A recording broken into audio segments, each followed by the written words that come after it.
Good morning friends. நம்ம இன்றைக்கி பார்க்க போகிறது தந்தூரி சிக்கன். நான் வந்துட்டு சிக்கன் பிரெஸ்ட்டு வந்துட்டு கொஞ்சம் நல்லா தின் தின் பீசஸில் எடுத்திருக்கேன். அதில் வந்துட்டு இப்போது நம்ம தந்தூரி சிக்கன் பண்ணுறத பார்ப்போம்.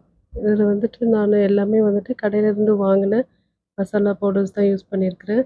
தந்தூரி சிக்கன் மசாலா பவுடர் வந்துட்டு ஒரு 3 டேபிள் ஸ்பூன் போட்டிருக்கேன். அதுக்கப்புறம் நார்மல் சில்லி பவுடர் போட்டிருக்கேன் 1 டேபிள் ஸ்பூன்.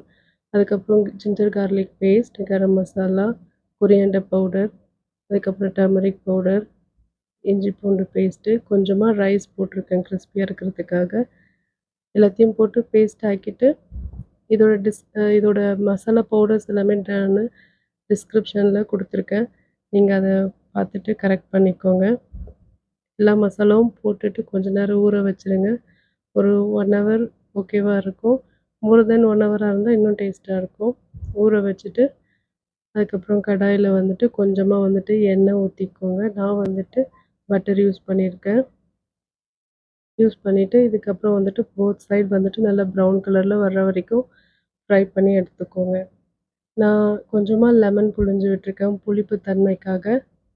ஏற்கனவே நான் கர்ட் போட்டிருக்கேன். அது வந்து சிக்கன் வந்து சாஃப்டாக இருக்கிறதுக்காக ஊற வைக்கிறப்ப நான் போட்டிருந்தேன். ஸோ இப்போது லெமன் போட்டுட்டு போத் சைடு நல்லா திருப்பி விட்டுருங்க. திருப்பி விட்டுட்டு நல்லா ஃப்ரை ஆன அப்புறமா எடுங்க. நீங்கள் வந்துட்டு வீட்டில் செய்கிற மசாலாவாக இருந்தால் பெஸ்ட். நான் வந்து எல்லாமே கடையிலேருந்து வாங்கின மசாலா பவுடர் தான் யூஸ் பண்ணியிருக்கிறேன். உங்களுக்கு எந்த ரெசிபி பிடிச்சிருக்கோ நீங்கள் அதை வந்து 1 ஆர் 2 டைம்ஸ் ட்ரை பண்ணுங்கள். அது நல்லா வந்துச்சுன்னா அதையே ட்ரை பண்ணுங்கள்.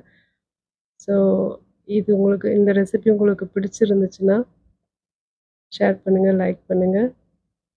அண்ட் வீக்கெண்டை தந்தூரி சிக்கன் பண்ணி என்ஜாய் பண்ணுங்கள்.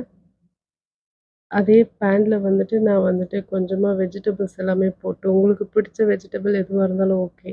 நான் வந்து பீட்ரூட்டு, கேரட்டு, கொஞ்சம் ஆனியன் இதெல்லாம் போட்டு கொஞ்சமாக ஃப்ரை பண்ணி எடுத்து ரைஸோடு கூட சிக்கன் வச்சு சர்வ் பண்ணியிருக்கிறேன். நீங்களும் சர்வ் பண்ணி டேஸ்ட் பண்ணி என்ஜாய் பண்ணுங்கள். பிடிச்சிருந்துச்சுன்னா லைக் பண்ணி ஷேர்